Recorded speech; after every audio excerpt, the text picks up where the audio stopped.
নমস্কার, দেখছেন কলকাতা টিভি। আপনাদের সঙ্গে আমি ঋষিকেশ। শুরু করছি সংবাদ সারাদিন। 21শে জুলাই তৃণমূলের শহীদ দিবসের আগে বঙ্গে নরেন্দ্র মোদী। 18 জুলাই দুর্গাপুরে আসছেন প্রধানমন্ত্রী, এমনটাই জানা যাচ্ছে।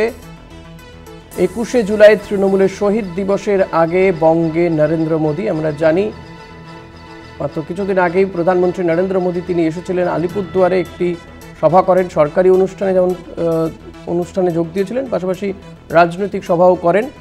এই মুহূর্তে আমাদের সঙ্গে রয়েছেন টেলিফোনে বিশেষ প্রতিনিধি অঞ্জন রায়। অঞ্জনদা, নরেন্দ্র মোদী তিনি আবারও রাজ্যে আসছেন এবং একেবারে 21শে জুলাইয়ের আগেই তার এই সফর কি কারণে, কি জানা যাচ্ছে?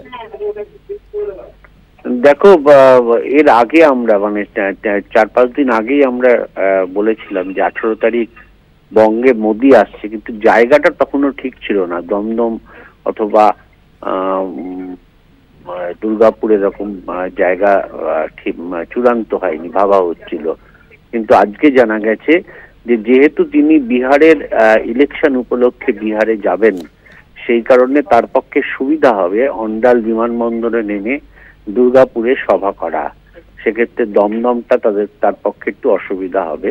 তাই সিদ্ধান্ত হয়েছে যে নরেন্দ্র মোদী 18 তারিখ দুর্গাপুরে সভা করবেন নেহেরু স্টেডিয়ামে, এবং বিহারে যাওয়ার পথেই তিনি এই সভা সেরে তারপরে তিনি বিহারে প্রচারে যাবেন।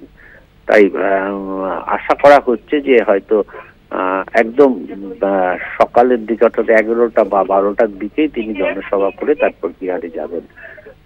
চূড়ান্ত হয়েছে তার জায়গা। বিজেপি নেতৃত্ব মাঠ পরিদর্শনে করেছেন এবং তারা ইতিমধ্যে প্রস্তুতি নিতে শুরু করেছেন প্রধানমন্ত্রীর সভা সফল করার জন্য। নিঃসন্দেহে 21শে জুলাই শহীদ দিবসের আগে, তৃণমূলের সভার আগে বঙ্গের মোদীর এই সভা রাজনৈতিক দিক দিয়ে খুব গুরুত্বপূর্ণ। কারণ তাকে নিয়ে আসা, বিজেপির পক্ষ থেকে নিয়ে আসা, নিঃসন্দেহে এটা একটা বড় ব্যাপার বলাই যেতে পারে শহীদ দিবসের আগে। এর আগে গত মাসে পশ্চিমবঙ্গ দিবসে তারা চেষ্টা করেছিলেন প্রধানমন্ত্রীকে কলকাতায় এনে জনসভা করার জন্য, কিন্তু তখন প্রধানমন্ত্রীর ব্যস্ততা থাকার জন্য সেটা সফল হয়নি। অবশেষে শহীদ দিবসের আগে তিনি সভা করছেন এবং দুর্গাপুরে জনসভা করছেন। ধন্যবাদ অঞ্জনদা। কথা বলছিলাম বিশেষ প্রতিনিধি অঞ্জন রায়ের সঙ্গে। 21শে জুলাই তৃণমূলের শহীদ দিবসের আগে বঙ্গে নরেন্দ্র মোদী। 18 জুলাই দুর্গাপুরে আসছেন প্রধানমন্ত্রী নরেন্দ্র মোদী।